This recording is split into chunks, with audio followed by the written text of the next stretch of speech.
Si cree que estamos polarizados, espérese a que termine la siguiente conversación. 5571-131337.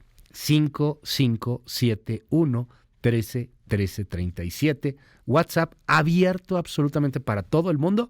Sabe que se vale. Aquí recibimos todos los mensajes, los vemos en tiempo real. Y es que vamos a platicar de la reforma electoral, que parece que lo de menos es la misma reforma electoral. Hay más social, hay más cosas políticas en medio de todo esto. De entrada, durante la conferencia matutina de ayer, el presidente se lanzó y le subió 2-3 rayitas a la bronca que hay con el INE. Esto fue lo que dijo. Los que ponen en riesgo la elección son ellos siempre. No son ellos los que permiten el relleno de urnas y la falsificación de actas. No son las autoridades electorales las que se roban los paquetes. No son las autoridades electorales las que permiten la compra del voto. ¿Qué no son estos los que le dieron registro a candidatos a la presidencia que no cumplían los requisitos por consigna, porque se los pidió el presidente de ese entonces? Que se vayan a engañar a otra parte. Lo que quieren es seguir atacándonos. A lo mejor lo que están buscando ahora es salir a la calle para decir el INE no se toca, pero lo del fondo sea el decir García Luna no se toca. Bueno, el presidente hablaba también de las reformas y hablaba de cómo el INE ha sido un riesgo para la democracia. El presidente dijo en su conferencia de ayer que había embarazos de urnas, que el INE había permitido muchas cosas. Y entonces pasó algo interesante. Los consejeros del INE, los 11, responden al presidente, pero particularmente Carla Humphrey y Ubique Espadas, que digamos son políticamente más afines al espectro de la 4T, retan de alguna u otra manera a López Obrador a demostrar que en la era del IFE y del INE han pasado estas cosas. Escuche. Ha dicho que el INE miente. No mentimos, y por eso ayer presentamos un informe técnico con un análisis minucioso de todas las repercusiones de la reforma. Se nos dijo que todavía no está terminado el trámite legislativo, es cierto, pero a nosotros no nos escucharon. No son acusaciones serias, son acusaciones graves, pero adolecen de la mínima seriedad. Se ha repetido reiteradamente que el INE permite el fraude electoral. Se habla de relleno de urnas. Quiero ver un ejemplo de una urna rellena en época del IFE y del INE, de un acta falsificada. Hoy está aquí conmigo el diputado de Morena, Hamlet Almaguer.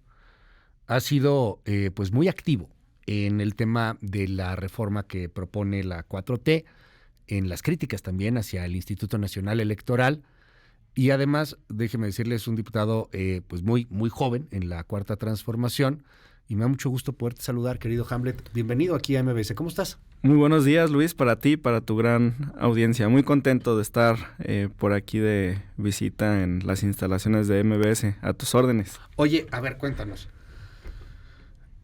¿Tú cuántos años tienes? 30, ¿no? Un poquito más. Ok. Yo aunque me veo trajeteado, tengo 40. Y nos tocó a lo mejor muy poquito ver ese INE, bueno, ver ese país de los 80s, en donde sí se robaban urnas y en donde había embarazos de urnas y en donde había muchas cosas que dice el presidente. ¿Tú lo sigues viendo? O sea, como dice López Obrador, ¿a poco todavía hay embarazo de urnas, falsifican las actas? ¿A poco está tan mal el INE? ¿A poco es tan corrupto el INE en ese sentido? Claro que todavía hay irregularidades, todavía existe lamentablemente la compra de votos. Okay. Y estoy hablando de casos recientes y emblemáticos, financiamiento ilícito, por ejemplo, en el caso de Odebrecht, no tiene muchos años, el uso de los monederos electrónicos de Monex, ¿no? Y en realidad, pues, esto ha sido determinante para los últimos procesos electorales. Hay también un descontrol con ciertas zonas del país en las que se siguen dando pues resultados que no son verosímiles, con casillas zapato, ¿no? Las que se ganan por una ventaja considerable. En la elección del 2006, el presidente López Obrador ganó en gran parte del país, pero se dieron muchos de estos casos en estados, sobre todo del Bajío y del Norte, donde no había representación de Morena en las casillas, bueno, en ese entonces de la coalición de izquierda, PRD, PT y Convergencia o Movimiento Ciudadano, no me acuerdo cómo se llamaba en ese momento el partido. El naranja. Todavía hay casos que se dan en nuestro país, pero por eso pues la legislación se tiene que adecuar al momento político. Oye, pero ¿no es un pleito político contra el INE? ¿No es un asunto que va más allá de simplemente las regulaciones estrictamente jurídicas de la normativa? Esto parece algo muy político, muy polarizante, por cierto. Fíjate que a mí me gustaría centrar el debate en los aspectos constitucionales, porque en sus declaraciones, Lorenzo Córdoba y Ciro Murayama parecen estar muy preocupados por conservar los contratos millonarios de arrendamiento de módulos del Instituto Nacional Electoral. El INE paga 700 millones de pesos al año en renta de módulos. Ajá. Nosotros desde el inicio de la discusión del Plan B adelantábamos nuestra propuesta para que estos módulos pudieran ubicarse en zonas, en inmuebles que son normalmente visitados por los ciudadanos. No es cierto que se esté tratando de enviar los módulos a las oficinas de gobierno. Lo que dice el texto es inmuebles del dominio público. Tú eres abogado. El dominio público implica todas las propiedades que son del Estado mexicano en sus distintas esferas e instituciones. Estamos hablando de universidades públicas, particularmente a mí me gustaría que los módulos estuvieran en las preparatorias. Yo soy de Jalisco. La Universidad de Guadalajara tiene más de 140,000 estudiantes registrados y creo que el principal mercado de afiliación de votantes es cuando uno cumple 18 años. Okay. Y esa etapa es precisamente cuando uno está cursando la preparatoria. ¿Por qué no poner los módulos en las prepas de la Universidad de Guadalajara, en las prepas de la UNAM, en las prepas de las universidades públicas o privadas de todo el país? Se han construido en las últimas 2 décadas ciudades judiciales donde se concentran los tribunales que tienen alto flujo de visitantes, ciudades administrativas, unidades también administrativas de los municipios en los que los ciudadanos van y hacen sus trámites de pago de luz, de agua, contratación de toda clase de servicios, pagos de impuestos. Ahí podría estar el módulo del INE. Nadie está diciendo que el módulo va a estar en la oficina del presidente municipal o del gobernador. Ok, o sea, pero que no estén en locales rentados, dicen ustedes. Carísimos. Esos son 700 millones al año. 700 millones al año en la renta de 900 módulos. Se están gastando casi $1 millón por local. Okay. Nosotros estamos solicitando... O sea, de aquí tú tendrías un ahorro de 700 millones de pesos. Solamente en eso. Ok. Es interesante el planteamiento. Sí. Dicen que se pueden robar los datos. O sea, que hay un tema más allá de los módulos que se pueden robar los datos personales. ¿Qué tanto influye o no la reforma? ¿Qué tanto dice o no la reforma en torno a los datos que tiene hoy el padrón del INE y que solamente en teoría tiene acceso el INE, pero lo tendría también el gobierno, la presidencia de la República, algún otro organismo? Bueno, primero, esos datos ya están en propiedad de los bancos, por ejemplo. El INE le renta esas bases de datos.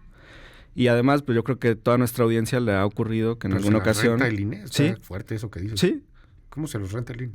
Los bancos le pagan un fee, un servicio al instituto, una cuota, por acceder a la base de datos que tiene tu información y la de toda la ciudadanía. Cuando vas al banco que pones tu huella digital, porque ahora son de huella digital, y el banco llega al INE, o sea, ¿el banco paga por eso? Sí. ¿Neta? Sí. ¿Cuánto paga? Millones de pesos que no se van a los salarios de los trabajadores de los módulos. Se van a los fideicomisos VIP del Instituto Nacional ¿Qué Electoral. son esos fideicomisos VIP? El INE tiene 3 fideicomisos. Por cierto, esto es ilegal. Pero uno es supuestamente para mejorar los inmuebles. Pero la mayoría son rentados. Otro es para la compra de instrumentos tecnológicos, como computadoras y demás. Que son necesarios. Y el tercero, muy importante, que es al que le depositan más, 1,500 millones de pesos le depositaron en 4 años, es el cochinito para el retiro dorado de los consejeros y altos funcionarios del INE. El Contralor del INE, en su informe del 2022, respecto del ejercicio de los años 2018, 19, 20 y 21, indicó que irregularmente los consejeros del INE habían depositado 1,500 millones de pesos en este fideicomiso para su retiro dorado y lo manifestó como observaciones en el gasto. El mecanismo que utilizaron fue el siguiente. Primero le pidieron a la Cámara recursos para contratar personal. Dijeron, necesito 100 asesores, necesito 1,000 capacitadores. Después dejaron todas esas plazas vacantes que habían dicho que necesitaban. Al final del año, reportaron esos recursos como remanentes. Como el sobrante. Y en lugar de devolverlo a la tesorería de la Federación, Se lo embolsaron y lo mandaron al fideicomiso para su retiro. Yo quisiera preguntarle a Lorenzo y a Ciro cuántos millones de pesos se van a llevar en abril cuando se vayan del INE. Lo ha dicho Lorenzo Córdoba, ¿no? Ha estado hablando sobre ese tema. Ahorita sacamos por ahí algún audio. De hecho, en el resumen anterior, si no me equivoco, teníamos por ahí algunos audios de Lorenzo Córdoba. A ver, ahorita por ahí hablamos de que él dice que va a estar en la UNAM, que va a estar en el Instituto de Investigaciones Jurídicas. Pero qué bueno que tocas el tema de Ciro Murayama y Lorenzo Córdoba. Así neta, Hamlet, así neta. ¿Qué les hizo? Es que, a ver, yo veo, no sé, he platicado con Lorenzo Córdoba en varias ocasiones en este espacio y con muchos consejeros, pero Lorenzo Córdoba, así como que lo vea un opositor político, pues la neta no. No sé, ¿por qué tanta tirria contra estos dos? No, bueno, son quienes controlan el Instituto Nacional Electoral y nosotros no estamos en contra de las personas, sino en contra de un modelo de privilegios, un modelo que plantea la desigualdad como un derecho. No pelean por los salarios o los beneficios para los trabajadores de los módulos, pelean por sus fideicomisos dorados, pelean por sus prerrogativas multimillonarias. Eso es lo que nosotros queremos cambiar, porque para nosotros la austeridad es un principio que debería de permear en todo el Estado mexicano. Ellos han dicho que con el recorte que le quieren hacer ustedes al INE, vamos a hablar con argumentos y con números que tú los tienes aquí muy a la mano. ¿Cuánto es el presupuesto hoy del INE? ¿Cuánto quiere? ¿O cuánto le dieron para este 2023? 20,000 millones. 20,000 millones. ¿Cuánto le quieren dar? No, ese es el presupuesto por aprobado. Eso, pero si... ¿Cuánto le aprobarían? O sea, quieren reducir estos 20,000 millones. Esa parte ya está aprobada. Ellos pidieron 25, se les dieron 20. Okay. O sea, 20,000 millones. Ellos dicen que van a correr y que, recortando el presupuesto, correrían a la gente de los módulos, por ejemplo, a los empleados de base, a los empleados más que menos ganan, que son los que más afectan. Imagínate que alguien llegara y te dijera, oye, ¿sabes qué? Ya no vas a tener que pagar renta. Es obligación del Estado darte un lugar donde puedas vivir. Es lo que le estamos diciendo al INE. Oye, ya no te gastes esos 700 millones en renta. Va a haber quien diga que eso es comunista, ¿eh? ¿Sí? Sí, no, cañón. No. El Estado te va a decir en dónde tienes que estar. Ay. Sí, no, lo estoy diciendo. A quien no le guste. Lo estoy diciendo como un ejemplo, ¿no? O un familiar, ¿no? Sí, no, a mucha gente le va a encantar. Sí, que te digan, no, ¿sabes qué? Yo te ayudo, no pagues renta, ¿no? Y que te digan, no, yo quiero pagar renta y quiero pagar renta carísima. Ok. Ahí está la solución, que esos 700 millones que se gastan en la renta de los módulos los destinen a los salarios de los trabajadores. Ahora, no se han puesto de acuerdo Lorenzo y Ciro. Ciro dijo en una entrevista que se despedirían a 2,000 empleados del INE. Que si lo ves entre las 32 entidades, pues son cerca de 70 personas por entidad. Que también está gacho perder la chamba, ¿no? Así sean dos. Pero es arriba. Es en la alta burocracia. Son los vocales ejecutivos. Okay. Tienes vocales permanentes de organización, de capacitación, de padrón y registro de electores. Okay. El único vocal que se quedaría es el del registro de electores. Okay. Mi duda es, ¿qué tiene que organizar o qué tiene que capacitar un vocal cuando no hay proceso federal? Okay. Pues nada. Entonces, en realidad están becados. Solamente cuando hay ser federal, ¿no? Porque siempre hay elecciones de alguna otra manera. No, pero estamos hablando de los vocales de las juntas federales distritales y locales. Ya. Entonces, o sea, por ejemplo, uno de Querétaro que en el 2000... Este año no tiene nada de elecciones. En el 23 no tiene nada, ¿no? El proceso electoral federal, como ya se anticipaba, inicia el 1 de septiembre, ¿no? de este año. Entonces, digamos que en 2023 se van a hacer ciertos trabajos, por supuesto, en todo el 2024, pero ¿qué va a pasar en 2025? No hay proceso en puerta. Entonces, lo que nosotros decimos es... ¿Pero estos vocales nomás capacitan? O sea, ¿no hacen otra cosa? Solamente hacen eso. Por eso hay un vocal de capacitación, hay un vocal de organización, hay un vocal de registro federal de electores. Nosotros decimos que ese se quede, porque el registro de electores se tiene que estar actualizando. Sí, pero ni el de capacitación ni el de organización, esos los quieren votar. Sí. ¿Cuánto gana un vocal de esos? 60,000 pesos al mes. Por los 300 distritos. ¿Y cuántos vocales de esos hay? 5 por cada junta distrital. 1,500. ¿En todo el país? 1,500 en todo el país, que ganan 60,000 pesos al mes. Órale. Ok, y eso dicen, hay que desaparecerlo, también sería más barato. Hay que dejar nada más al responsable del registro de electores, que va a coordinar a todos los módulos. Ya. A ver, dime algo. Ayer poníamos el audio de... Bueno, ahorita pusimos el audio porque ayer lo dijo Ucbic Espadas y Carla Humphrey, por ejemplo. O sea, ya son los 11 consejeros los que de pronto están ya en unidad frente a las declaraciones que está dando el presidente López Obrador, que parecen, pues van subiendo y van subiendo de tono. ya también son los mismos consejeros de la 4T, Hamlet. O sea, ya también les dicen consejeros de la 4P, pero ya son consejeros que estarían en ese espectro político. No están pasándose, no creen que esta unidad no es nada más por el tema de Ciro y de Lorenzo Córdoba, sino que está afectando a toda la institución. ¿Por qué los 11 consejeros, incluidos los que son del espectro de la 4T, están al unísono con el mismo discurso? No es cierto y nos pueden poner en riesgo si nos dan un recorte de ese tamaño. Bueno, los consejeros Humphrey y Ukip tienen mi respeto. Uh-huh. En ocasiones coincidimos y en ocasiones no. En esta ocasión no coincido con ellos. Okay. La propia consejera Humphrey manifestó que hay un paquete de leyes secundarias que todavía no se aprueba porque está en el Senado. Uh-huh. Y en este momento solamente se aprobaron 2 reformas a la Ley General de Comunicación Social y la de responsabilidades administrativas. Uh-huh. Y yo quisiera llevar esto a un debate constitucional. Los derechos que van a estar en debate en estas acciones que ya presentaron los partidos y que van a presentar las minorías parlamentarias y demás, son la libertad de expresión de los servidores públicos, que tiene un peso no tan relevante como este derecho que te voy a mencionar, el acceso a la información por parte de la ciudadanía. Okay. ¿Cómo se enteraría la ciudadanía de lo que estamos haciendo en la Cámara, de lo que hacen sus autoridades, si no existieran espacios como el tuyo, de discusión, de debate, de libertad de expresión? Están esos 2 derechos de un lado. Lo que plantea la oposición del otro lado es que está el principio de equidad en la contienda. Y la Suprema Corte va a tener que hacer una valoración. ¿Qué tiene más peso? ¿La combinación de la libertad de expresión más el derecho a la información de la ciudadanía?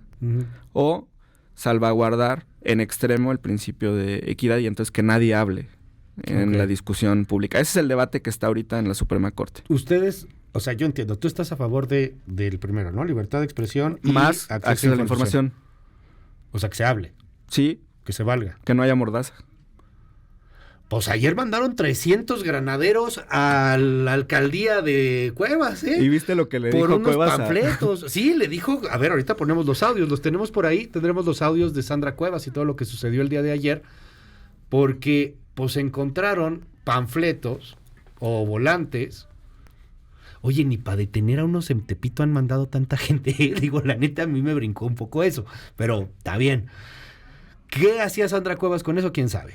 Tendrá que explicarlo. Se pagó con recursos públicos. Ahorita te pregunto, ¿eso sería ilegal o no sería ilegal? Si tú con recursos públicos, con recursos de la alcaldía, pagas publicidad contra Sheinbaum o contra quien quieras, contra López Obrador o contra quien sea.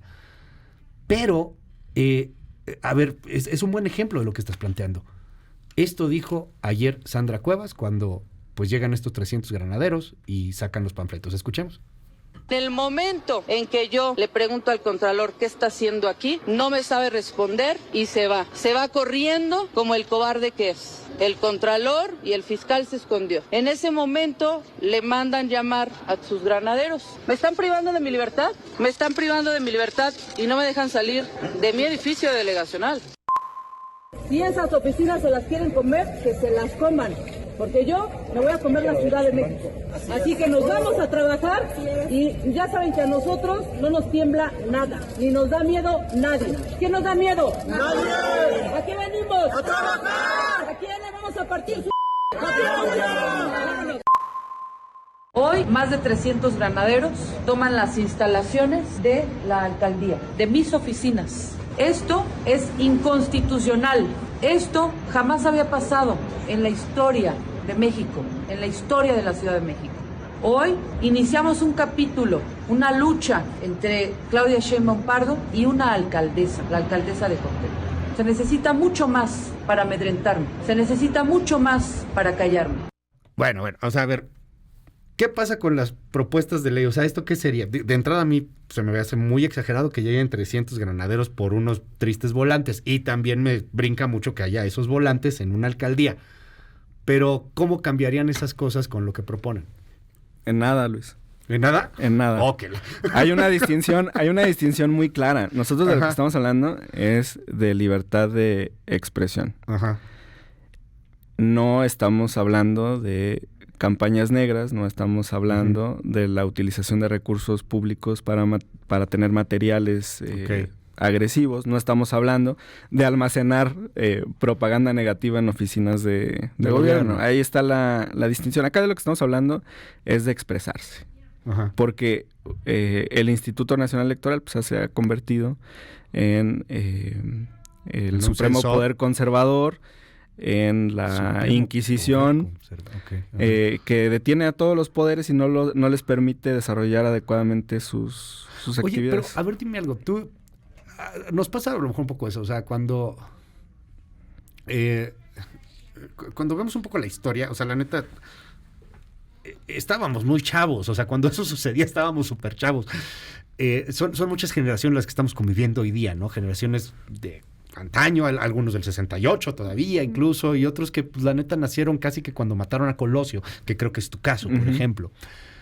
Es que esta bronca, la izquierda y López Obrador y todos ellos decían lo contrario. O sea, cuando Fox se metía al tema, híjole, sacaban todo contra Fox. ¿Y por qué te metes? ¿Y por qué meten la mano a la elección? Y cada que perdían, o bueno, hoy quieren decirles, hacían fraude en 2006, cuando lo de Calderón, tenía que venir una reforma electoral brutal para que el Estado no metiera las manos, para que los políticos y los gobernantes y los alcaldes y los diputados no metieran las manos en el proceso y no hablaran a favor de tal o cual candidato. Y ahora que ya tienen el poder, lo quieren cambiar, Hamlet.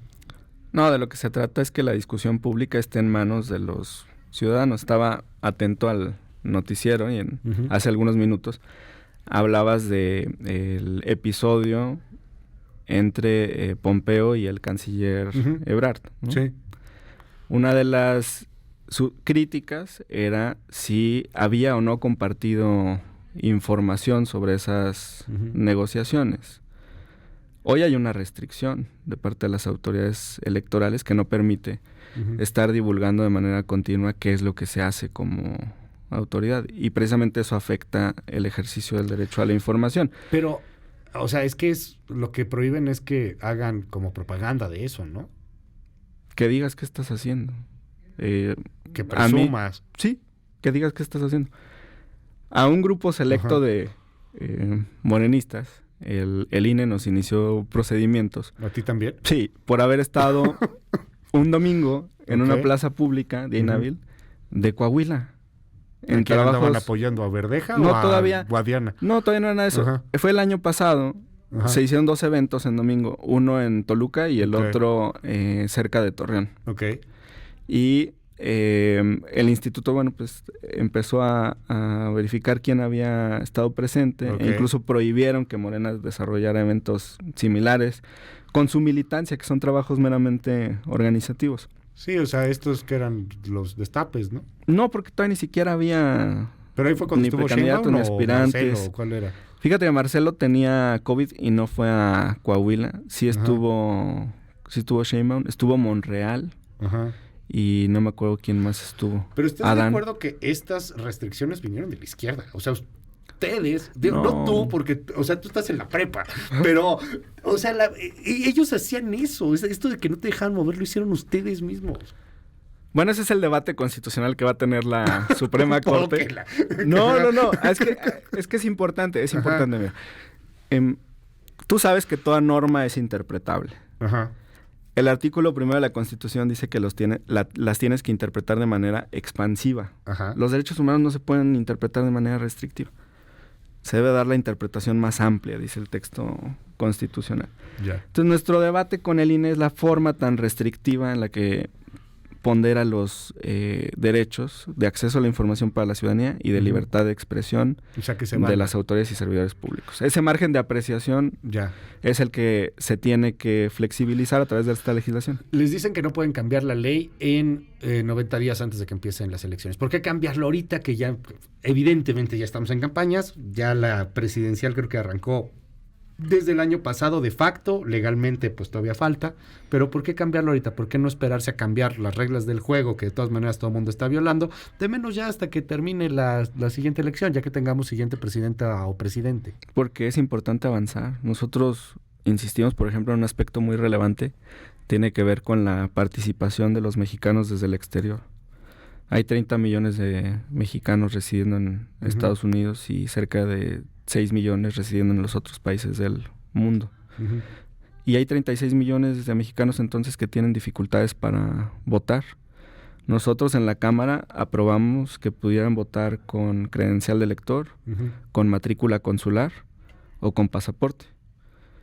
Para Lorenzo y Ciro hay desconfianza en el personal del Servicio Exterior Mexicano cuando se involucre en la validación de estos documentos para que los mexicanos desde el exterior puedan votar. Pero no hacen nada tampoco para masificar la credencialización. Los mexicanos que viven en Estados Unidos, una parte, por supuesto, no tiene una estancia conforme a las leyes. Sí, son ilegales, dicen allá. Indocumentados. Indocumentados. Entonces, arriesgarlos a que el día de la jornada se acerquen a la representación consular a votar. Nosotros lo que decimos es que voten con su pasaporte, que voten con su matrícula, y ahí están las infografías que... Pero pues da igual si va con el pasaporte, la matrícula o la credencial de elector, ¿no? O sea, si se acercan y va a haber una redada, pues los van a detener. No, porque lo que nosotros estamos impulsando es que pueda activarse a través de voto electrónico de manera masiva. Okay. Pero tú dices que da igual, y para Ciro Murayama, ahí está en su cuenta oficial de Twitter, es incorrecto que se compartan estos datos con el Servicio Exterior Mexicano. Yo le respondo que así como hay un servicio profesional electoral que él defiende vehementemente, me parece que hay 2 secretarías en el país que tienen un servicio profesional muy profesional. La de Hacienda y la del Servicio Exterior Mexicano, que han trabajado para todos los gobiernos, de todos los colores, durante los últimos sexenios. Y él, desde el INE, desconfía del servicio profesional en la Secretaría de Relaciones Exteriores. Pero este es solamente un ejemplo de cosas que urgen. Quizá para quienes vivimos aquí no es importante impulsar el voto desde el extranjero. Hay que preguntarle a nuestros paisanos si quieren o no participar en la elección del 24. Y te quiero adelantar, Luis, que todavía tenemos propuestas que presentar en este periodo. Voy a presentar una para el voto anticipado. Tenemos millones de mexicanos que no pueden votar el día de la jornada por motivos profesionales. Los periodistas, por ejemplo, ese día cubren la elección. Pero sí nos damos chance de ir. Algunos me han dicho los reporteros de La Fuente que están en la cámara que no les da tiempo. Nosotros iremos, tanto Oscar Palacios como Angélica Melí, todos los que están allá, nuestros 2 fuentes allá, sí, pueden ir a votar y todo el tema. Qué bueno. No hay tema. Saludos a Oscar, porque te conocí a Angélica Melín también. Personal de guardia de los hospitales, médicos y enfermeras. Eso sí, por ejemplo, puede ser más difícil. Personal de servicios públicos esenciales, bomberos, protección civil, elementos de seguridad pública que están en funciones el día de la jornada. Personas que tienen cirugías programadas. Claro, partos también. E incluso mujeres embarazadas a partir de la semana 34. Bueno, en Estados Unidos es muy común en algunos estados que tengas el voto anticipado. La bronca es que aquí de todo desconfiamos. O sea, tenemos un sistema tan así porque había fraudes, como decía el presidente.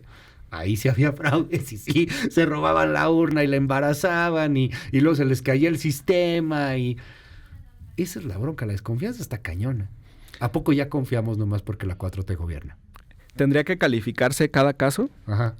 Y lo que vamos a proponer es que exista un órgano que verifique la documentación que se está remitiendo para otorgarle ese derecho a los ciudadanos. Oye, Hamlet, vámonos rápido con el WhatsApp. Dale. ¿Le entras o no? Sí, va, órale, siempre. Chido, porque hay unos gruesísimos y otros no tanto. Dicen aquí, bueno, dice que es que nada más defiendes a Murayama y a Ciro, lo que dices tú de los negocios, ¿no? Que yo lo defiendo, aquí me dice esta persona. Felicidades por el programa. Con este tipo de gente me da pereza escuchar. No se alarguen tanto con estas entrevistas. Ya sabemos cómo piensan. No los van a hacer entender, dicen aquí en el WhatsApp. Voto electrónico, pregúntenle a Bartlett cómo se puede caer ese sistema tan fácilmente. ¿Será que por eso lo plantean? Hola, pregúntenle por favor sobre el asunto del cash, por ejemplo, y las aportaciones. El INE no solamente se administra por 2 consejeros. Almaguer parece que es una copia de López Obrador. Gracias. Pues sí, digo, no creo que se vaya a ofender él de que le digas algo así. Qué gran es un honor. México muy polarizado, ¿Por qué no creamos un nuevo órgano que ya no sea el INE? Eso queríamos hacer con el INEC. Pero no es mejor construir, o sea, volver a hacer de cero. No, hay que construir, hay que construir. ¿De dónde salió esta persona que estás entrevistando? Estamos con el INE. Échale un ojo Cámara. al Almaguer, va a haber diputado federal hoy día. ¿En dónde estuvo el fraude? Dicen aquí. Hablan del personal que no vota por sus actividades y así terminaron por votar millones por López Obrador. O sea, de todas maneras dicen que, o sea, que sin voto anticipado ni lo que acabas de plantear, de todas maneras López Obrador ganó por millones. No, pero es un derecho universal, hay que facilitarlo. Fíjate, qué triste que un joven como Hamlet Almaguer tenga tan lavado el cerebro y que diga, y que mejor él diga cuánto gana él. A mí no me parece inteligente. 75,000 pesos al mes. Ganamos los diputados federales, mucho menos que los consejeros del INE. Nos dicen aquí, algo de lo que olvidan es que hay una abstención muy alta porque, bueno, que la política es un asco, dice aquí esta persona. Lo único que es como garantizarían que el gobierno no meta las manos en las elecciones. Que una persona, fíjese, me fue el mensaje, que soy un chayotero, aquí que es un honor estar con Obrador. Así es. Bueno, muchos mensajes. Hay una persona, ya se me fue, es que llegaron un frigo B, nada más. ¿Y qué decía más o menos? Esto es en el último 2 minutos. Sí, no, pues un saludo a toda la audiencia. Oye, había una persona que dice que estás mintiendo, que los bancos no pagan. Sí pagan. Te voy a mandar, déjame salir de acá y te envío el clip de Murayama, en el que acepta desde la sesión del Consejo General del INE que los bancos pagan y a dónde se destinan supuestamente sus recursos, sí. Aquí me dicen que tú eres un ignorante y un borrego, un resentido social. Aquí te dicen otras personas. Ve nada más, o sea, ve cómo está cayendo otro. Y otro. Luchamos por causas. Pero bueno, aquí otras personas dicen que el vendido y el resentido soy yo. Bueno, pues así de polarizante está la cosa. Gracias por los comentarios. 5571-131337. 5571-131337. Es Hamlet Almaguer, diputado de Morena. Y bueno, pues vamos a ver cómo va avanzando este tema. Hamlet, gracias por estar con nosotros. Muchas gracias, Luis. Finalmente decirte que las acciones de inconstitucionalidad que está presentando la oposición, hablando de plagios, son copy-paste. Están usando un machote y son los mismos argumentos. Entonces, son 4, 5, 6, 7 acciones de inconstitucionalidad, pero son los mismos 3 argumentos. Entonces, la Corte los va a acumular y esperemos que se resuelva pronto. Ya Krill dijo que va a solicitar atención prioritaria a este asunto. Me encuentran en Twitter como Hamlet-Almaguer. Muy buen día a todos. Gracias, Feliz viernes. Hamlet Almaguer. Gracias, Hamlet.